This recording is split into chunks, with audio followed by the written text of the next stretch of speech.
யானைக்குட்டி அல்லது கரியானை என அழைக்கப்படும் வேர்னன் சேகரம், பிரதர்ஷன், ராஜ்பவன் ஆகியோரின் குழுவின் பெயர் அடெக்சியோர். ஏனைய இசையமைப்பாளர்களை காப்பி செய்து அனைத்து பாடல்களுக்கும் தங்கள் பெயரில் வெளியிடுவதுதான் இவர்கள் வேலை. பாடல்கள் மாத்திரம் கொப்பியடிக்காமல் பாடல் இடம்பெற்ற பெயர்களையும் கொப்பியடிப்பதில் இவர்கள் வல்லவர்கள். உதாரணத்திற்கு பிரின்ஸ்டனின் காலேஜ் லவ் எனும் பாடல் வெளிவந்ததை தொடர்ந்து இவர்கள் கல்லூரி காதல் எனவும், வித்தவுட் யூ எனும் பாடலை வித் யூ எனவும் கொப்பியடித்தவர்கள். நண்பர்கள் என கூறிக்கொண்டாலும் இவர்களுக்குள் நித்தம் தகராறு. அதற்கான காரணம் பொறாமை மற்றும் பெண்கள். குறிப்பாக வள்ளா என அழைக்கப்படும் ராஜ்பவன் குணசேகரம். பெரிதாக பாட வராத இவரை ஓட்டோ டியூன் பயன்படுத்தி பாடகராக இவரை அறிமுகம் செய்தவர் வேர்னன்.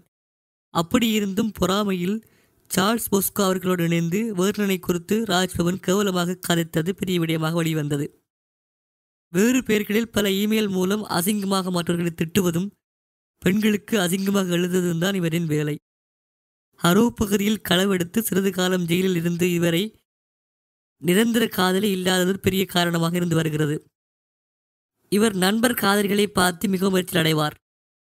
இசை அமைப்பாளர் சந்தோஷின் சகோதரியை காதலித்து ஏமாற்றிய இவர் சமீபத்தில் ஸ்வீடன் நாட்டில் நிகழ்ச்சி ஒன்றில் சென்று அங்கு ஒரு பெண்ணோடு தகாத முறையில் நடந்து கொண்டதால் அந்த நாட்டவர் இவர்களை அடித்து விரட்டியுள்ளனர்.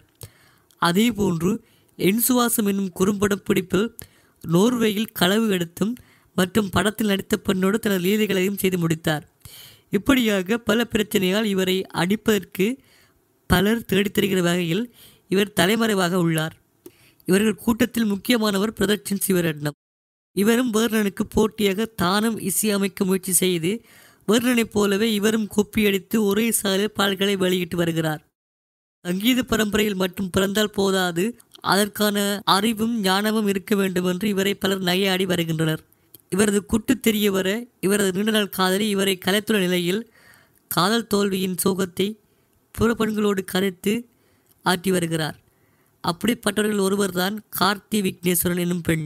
டென்மார்க் நாட்டிலிருந்து பிரதர்ஷனுக்காக லண்டனுக்கு இடம் மாறியவர்.